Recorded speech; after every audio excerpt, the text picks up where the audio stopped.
The parable of the prodigal son is probably one of the most beautiful, beloved parable Jesus told because it's so meaningful, so relevant to us.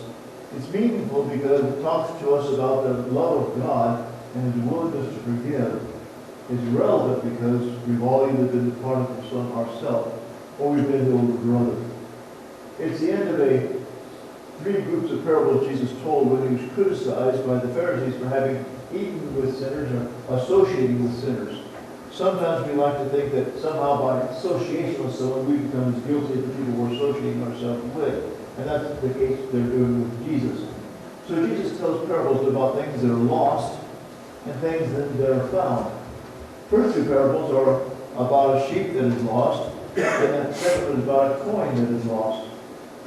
The first two parables are about a sheep that's lost and about a coin that is lost. The sheep didn't get lost because the sheep was rebellious. The sheep just got lost because eating and looked up and suddenly all the other sheep are gone. Where did he go? He was just an animal doing what he normally does, but he got lost because of the inattentiveness of the shepherd. And so the shepherd has to go search for the sheep. The woman lost a coin because the woman was not attentive to what was going on. And so she must search for the coin. In the first two parables, the one who is lost seeks out that which is lost. In the last parable, though, we have a son who is disobedient against his father. And the father does not search for the son. It's an interesting parable because it teaches us something about the father. In these parables, we relate to the two sons. Either we've been the prodigal ourselves or we've been the older brother. The word prodigal is not a word that we're comfortable with because it's something we hear, but we don't. Sends him into the fields to feed his pigs. For a Jewish person, this is very offensive. Pigs are considered very unclean. You don't touch pigs. You don't have anything to do with pigs. Here he is feeding pigs. To become a swineherd for a Jew is the most despicable, lowest form of work one could possibly imagine. And so he's humiliated by the fact that he's got to do this kind of work. And so he's feeding the pigs. And what we see here is the consequences of a foolish decision on his part. He's asked for his funds before he should have it. He's gone and spent his money recklessly. He's acted foolishly, and the result is that now he's in danger because now he's hungry. He's starving to death. We use the word starving. He looks at what the pigs are eating, and he wishes he could eat what the pigs are eating. When I was a teenager for a year or two, I had to live on a farm with my grandparents. And I became, I thought I was going to be a farmer. So I joined FFA, which is Future Farmers of America. And I had a pig, which was my project. That's what it was. And I raised a pig from a piglet to a sow. And she had a baby. And I got out and I fed it every day and I brushed it. This was my pig. Never once did I ever want to eat what that pig ate. I was never that hungry. This is incredible desperation. He wants to eat what the pigs are eating. And this humiliates him even further. And it shocks him to the point where the scripture says, and then he came to his senses.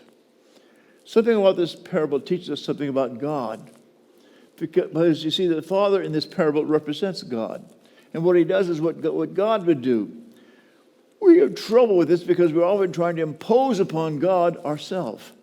We think, well, we're made in the image of God, so we're like God. And we are like God to some degree. We can think, we can reason, we can figure things out. We know right from wrong. But sometimes we reverse that and think, well, therefore, God must be like us too. Whatever I think, God must think. That's how we respond to things. And so we anticipate God doing what we would have done had we been in God's shoes. That's where we make a mistake. The scripture in Isaiah 55 says, my ways are not your ways. My thoughts are not your thoughts.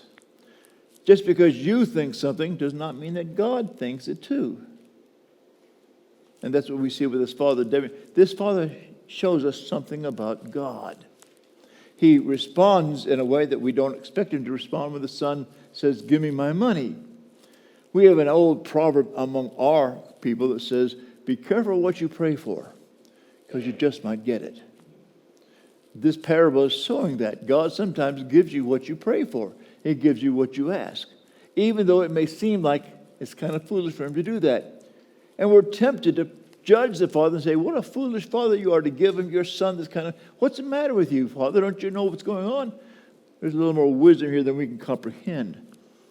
But at any rate, the son, because of this tough time he has, comes to his senses. Why does God let us suffer?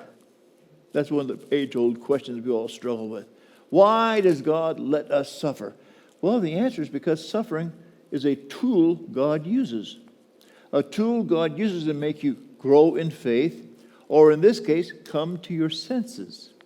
The young man can't see what he's doing. It doesn't make sense to him until he's in desperation. I have observed during the course of my life, by my own experience and by watching others, that we all tend to lose our minds from time to time. And when we've lost our minds, we don't know that we've lost our minds. We think we're making good sense.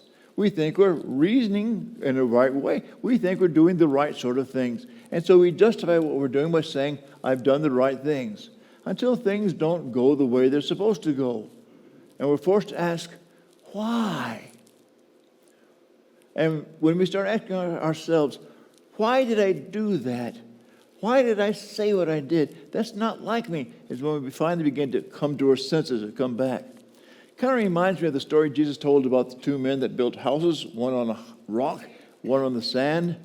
And the winds come and the rains blow and beat against the house. You know, both houses suffer the same kind of weather. One house stands, one house falls. And the man whose house falls must ask the question, why did my house fall? And if he doesn't understand that it's because you didn't build on the rock, he'll build again on the same thing and have the same thing over and over again. We have an expression about you doing the same thing over and over again and expecting a different result. You know, we think about that. That's what we're talking about. You're not learning a lesson here. You must ask yourself, why did this happen? And in asking yourself, why did it happen? I begin to think, well, maybe there's something I should learn here. The young man's done that too. He begins to say, I see I've done some. And he finally concludes, I have sinned against heaven and against my Father. That's what he says about himself. This is his new commentary about himself. How are you, young man? I have sinned against my Father and against heaven. In my Father's house, there's food for the servants. Even in this famine, there's food for the servants. I'm starving. Maybe if I go back there, I can have some food. But I can't go back there as a son. I'm not worthy to be my father's son. I burned that bridge. We use that expression to mean I've broken the relationship. I've said to my father, I wish you were dead. I treat you as if you're dead. Give me my money. I can't go back home now. Because what would my father say? What would most fathers say? What are you doing here? How dare you come back after what you said to me? That's what we expect the father to say. And so he says, I must say something to my father. I must say, I have sinned against you. I'm not worthy to be your son. I'm only asking that you let me be a hired servant. And he rehearses this over and over and over again. We infer that because he's thinking about this quite a bit. And so he starts to journey back home. He's suffered the consequences of his foolishness. He's come to his senses. And now he comes back home to his father. And we have that moment where he sees his father, or his father sees him. Now the father does something that's unusual to us as well. He doesn't act like most fathers would. This father sees his son from a distance, and he runs to him. I'm an old man now. I used to be a young man. Something I've learned about being old men, they don't run. Or there's got to be a very good reason to run, and this father has a good reason to run. He runs to his son, and he embraces him, and he kisses him. And the son begins to his story. He says, I have sinned against heaven and against you. Yes, obviously that's clear. and I'm not worthy to be called your son any longer. That's the son what says to his father. Make me your hired servant. That's the son's commentary about himself. That's what he says about himself. And what he says is true. He's exactly right. He is really messed up. But the father has a different commentary. The father says, bring me the robe. Bring me the ring. Bring me his shoes. This is my son, and he will look like my son and wear the clothes of my son and be treated as my son, because my son was dead and now he's alive. He was lost and now he's found. Listen to the resurrection language he uses. And the irony that the son said of the father, I wish you were dead. And now the father says of the son, you were dead, but now you're alive. And this is a reason for great rejoicing. You were dead and now you're alive, and now we come back. And so the father's commentary overrules the commentary of the son. And I see in that a parallel before us as Christians. For Paul makes a whole lot of sense in Romans when he talks about imputed righteousness or credited righteousness. He says a man can be unrighteous, a total sinner, but if he will believe on Jesus, God says, I will count him as righteous, even though he's unrighteous. You are now righteous in my sight. And it takes faith on our part to believe that God knows what he's talking about, even though it violates our sense of right and wrong. That's what the Father does to the Son. You are my son, and you'll be treated as my son. And so they're going to have a great celebration for this. It's interesting to me that each of the parables Jesus told here ends with a lot of rejoicing. The shepherd finds his sheep and brings it home, and there's rejoicing. The woman finds her coin that she lost, and there's rejoicing. And here the son comes back, and there's rejoicing. The older brother comes home and says, what's all the noise about? And when he hears that his brothers come back, he becomes angry. And he won't go into the party. And the father does something we don't expect the father to do. He goes out and pleads with the son. Please come into the party. Please come and enjoy the celebration. And the son says, no, I worked for you all these years. I've been the good son. But you never gave me a goat. You never gave me a party. This is unfair. How dare you treat this young man, this bad boy, who's done terrible things? And he insinuates how he spent the money. He's wasted in prostitutes. Now, how does he know that? He's just guessing. He doesn't know. In a real sense, he's saying, that's what I would have done had I been him. That's really what he's saying. A young woman one time asked me several years ago, what if instead of it being a prodigal son, it was a prodigal daughter, and she came home pregnant? Would she be received? Well, in the course of this parable, yeah, she would have been. Doesn't matter what you've done. What matters is that you came home. What matters is that you came back to the Father. That's what matters. And so the father says to the son, and he weighs with the son, what really matters, son? What's really important? What really matters is not what you have, not what you get. You have everything. All that I have is yours. That's not the issue here. The issue here is that your brother who was dead is now alive. He was lost, and now he's found.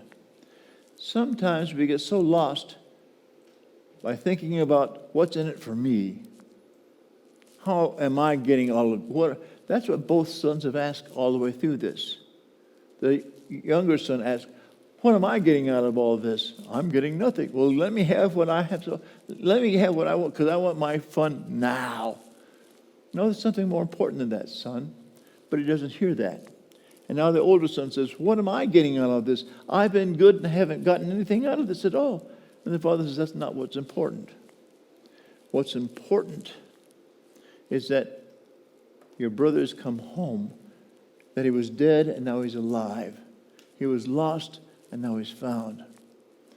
And this speaks of the wonderful, unimaginable love of God for his son. This father loves his son. He loves His Son beyond anything we can comprehend. We call this unconditional love. We have a hard time comprehending that because most of the time what we experience is conditional love. If you're a good boy, if you're a good girl, I'll love you.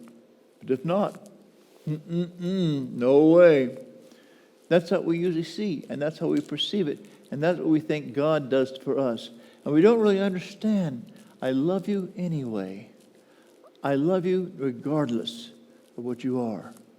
Oh, the imaginable, unimaginable love of God. We sing about the reckless love of God. There's a song in the old songbooks that I really love. It's called Love for All, that I'd like to share with you some of the words of the song, because it puts into words what this song is all about. It's written by Stephen Longfellow. I don't know what year, but these are the words. Love for all, can it be? Can I hope it is for me? I who strayed so long ago, strayed so far, fell so low. I, the disobedient child, wayward, passionate, and wild. I who left my father's home in forbidden ways to roam. I who spurned his loving hold.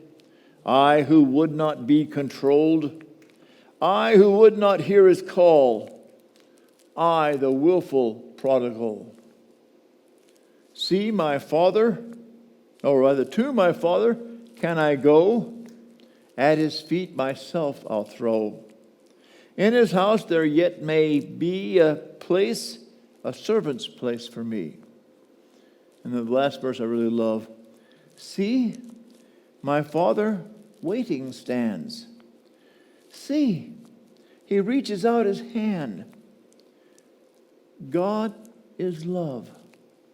I know, I see. Love for me.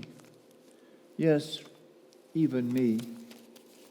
Sometimes we're so hard on ourselves that we impose upon God His judgment on us. And we don't understand God's mercy. And we don't understand God's love. This parable is a parable that touches all of us because we've all been there.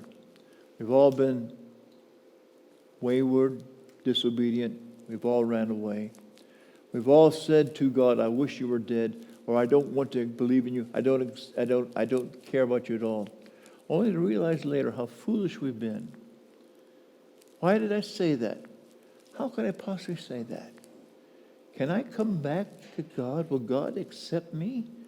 Will God forgive me? You see, forgiveness is all about anger. And it's the decision not to be angry anymore. And when God forgives, God says, yeah, I haven't forgotten what happened, but I won't be angry with you about it anymore. I forgive. What a wonderful, wonderful God we serve.